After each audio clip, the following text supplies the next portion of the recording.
Ескі сарай. Мен үшін ең сорақы, сұрықсыз. Ол сарайда мені кімдер қорламады.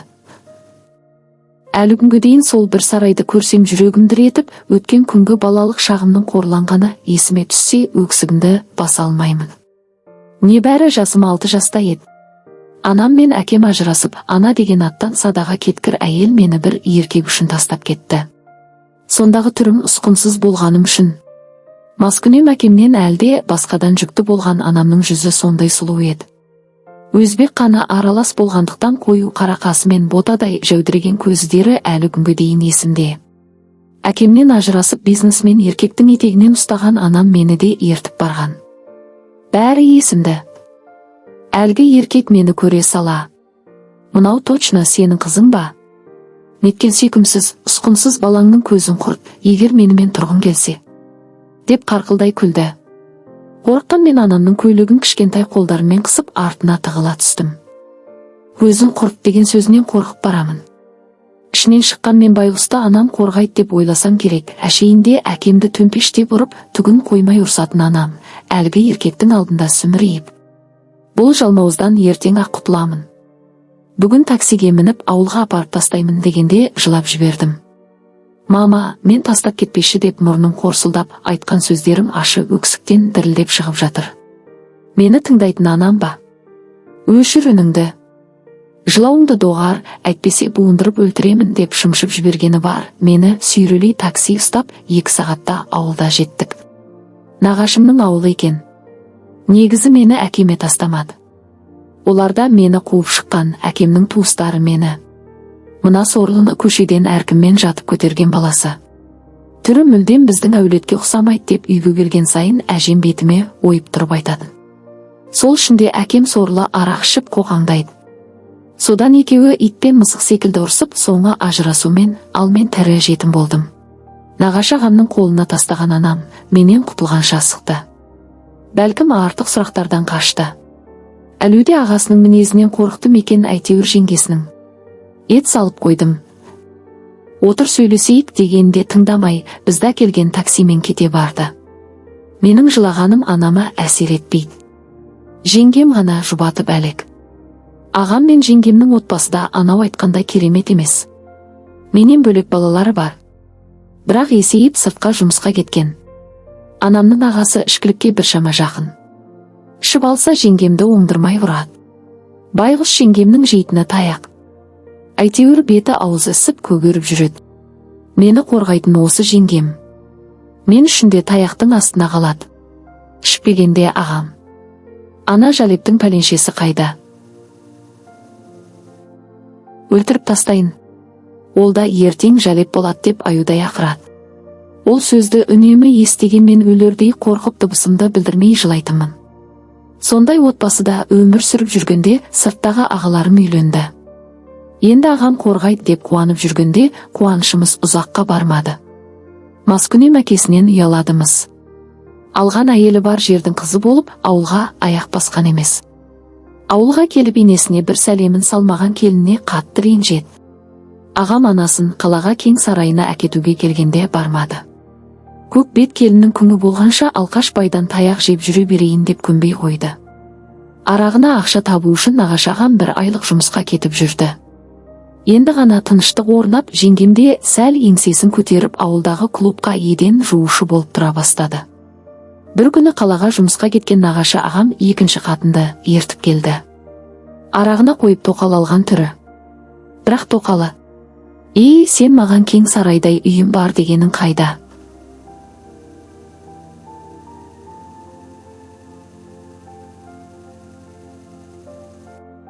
"Мына сасық лашықта тұрмаймын" деп бұрқылдады.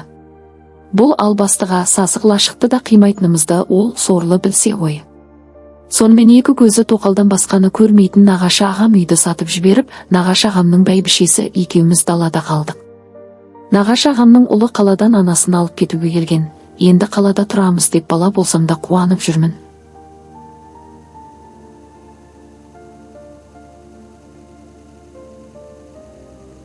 Бірақ көп ұзамай қаланың қызы бізде қуып шықты. Нағашы жеңгем екеуміз ауылды паналап қайта келдік.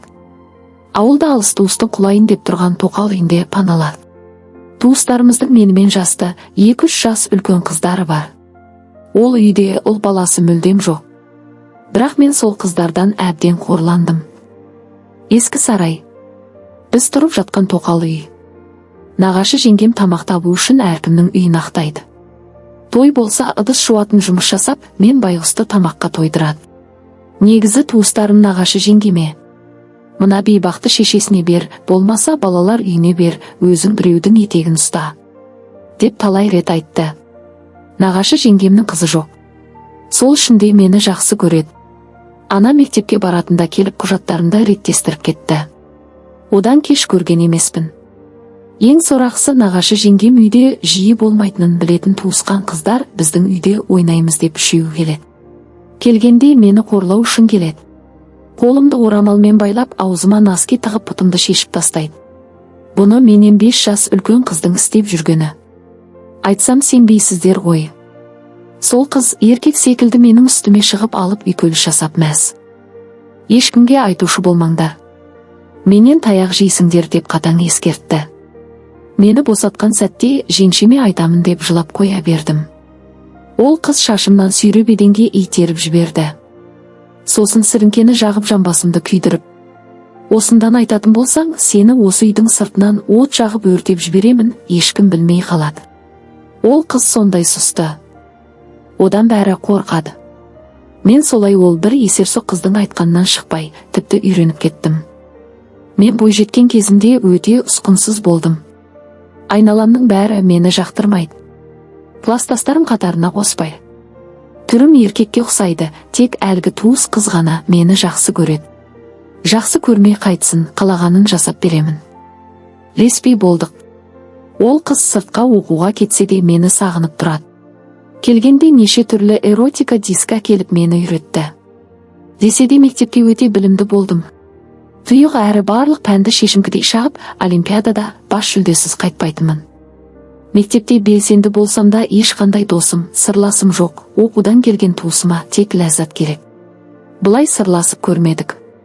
Солай жүргенде оны алып қашып кетті. Мен мектеп бітіріп, сыртқа университетке оқуға түстім. Сол жылдары нағашы жеңгем ауырып жүріп, аяқ астынан давлениеден құлап, көп ұзамай айырылып қалдым.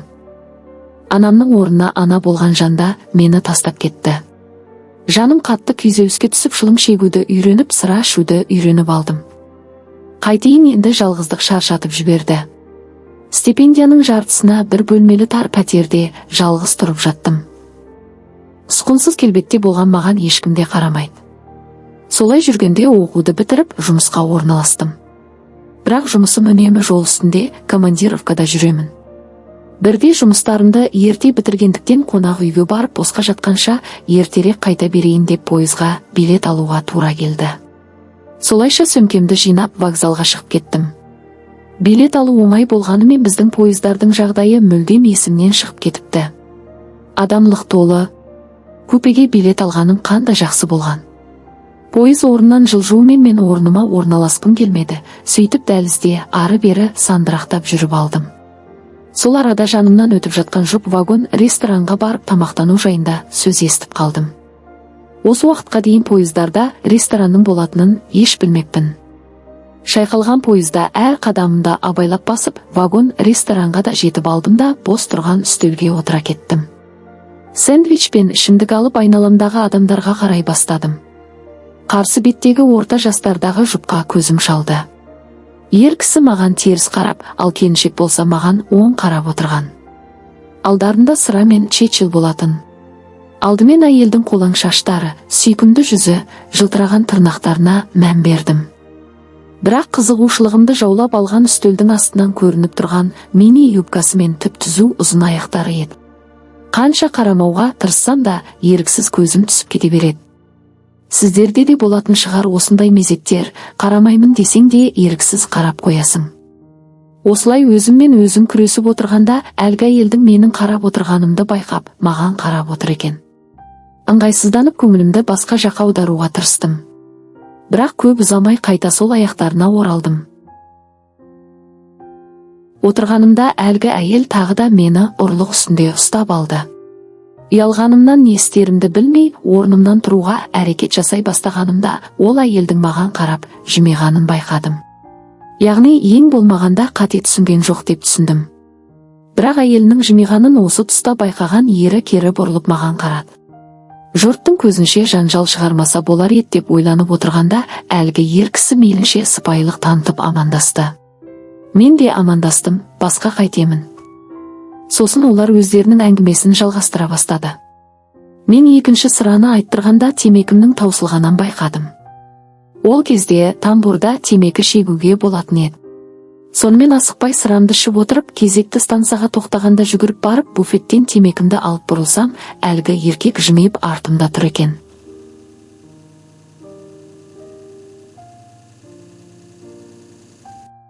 Жолда темексіз болмайды, менің де темекім бітіп қалыпты деп жымиды. Дұрыс айтасыз деп вагонға беттегенде. Егер қаласаңыз біздің үстелге келіңіз, бірге ішейік деді. Әрине, неге болмасқа деп шақыруын қабыл алдым.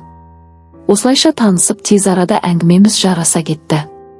Жұбайлар екен, демалыста осылай саяхат еткенді жақсы көретінін айтты.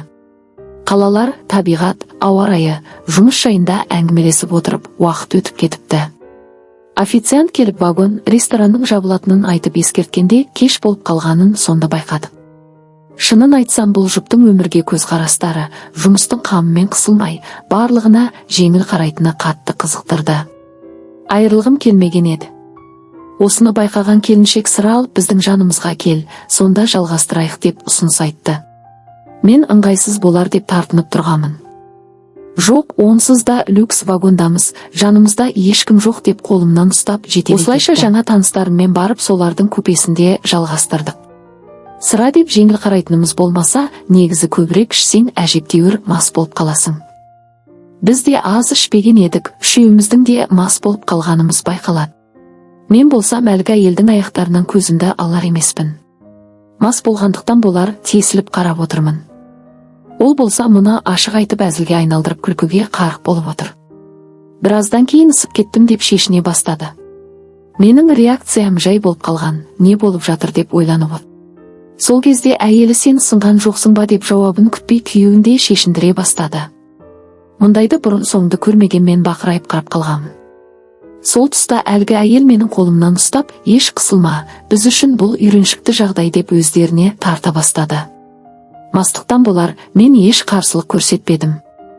Осылайша бір мезетте үшеуміз де жалаңаш қалдық. Менің бар көңілім әйелдің жалаңаш денесінде. Не деген сымбаттылық, барлығы өз орнында, ешқандай да артықшылық жоқ. Осы тұста ол екеуі құшарлана сүйісе бастады. Жандарында мен мүлдем жоқтай, тіпті байқар емес. Олардың бір-бірін аймалаған сахнасына қарап отырып мен де қозып кеттім. Мұны байқаған олар мені ортаға алып, бірі ернімнен сүйіп, екіншісі кеудемді уқалап, бір-бірімен орын ауысып күн тимесімді аймалап мені мүлдем есімді ауыстырып жіберді. Ары қарай не болғаны толық есімде жоқ, мүмкін мастықтан болар, мүмкін басқа себептер. Бірақ тек кішігірім фрагменттермен ғана есімде қалған. Менің күн тимесіме тиіскен алғашқы еркек болды. Сосын әлгі әйел екеуміз бір-бірімізді сүюге тырысқанымыз есіме түсті. Ертеңіне басым ауырғаннан жарылып кете жаздаған. Үшеуміз де жалаңаш, көзімізді ашқаннан су іздеп, шөлімізді қандырып алған соң айналамызға қарап түнде не болғанын еске түсірумен болдым. Жаңа төсектестерім оянған соң жуынып шайынып бірге шай ішіп алдық. Өте жақын адамдардай болып кеткен, бір түрлі айтып түсіндіре алмаймын. Бір түн ғана сондай ер адамнан ләззат алдым. Тіпті тегін пәктігімді сыйлай салғаным ай. Олардың есімін, нөмірін сұрамаппын да. Асығып түсетін жерде түсіп қалдым. Көп ұзамай пойыздағы төсек майданның залалын тарттым. Олардың ауруы бар екен, соңғы кезде жағдайым болмай жүрген, тіпті қатты қышынулар. Сөйтсем пойыздағы кәкәй ерлі зайыптылардың ауырын өзіме қабылдаппын. Өте ұзақ емделіп, әбден қажыдым. Осы оқиғадан соң еш уақытта белден төмен жерді ойламауға өзіме уәде беріп, жалғыз өмір сүруге бел будым. Қазіргі таңда жалғыз басты сұр бойдақпын. Мысықтарым бар. Соларды бағып өсіріп уақыт деген зымырап өте шығарды. Осы өмірде туған анама, туыс қызға әлі күнге дейін қатты ренжулімін. балалық шағымның күл талқанын шығарды. Бәлкім тұлға ретінде дұрыс қалыптасқанымда қазір бақытты өмір сүретін едім.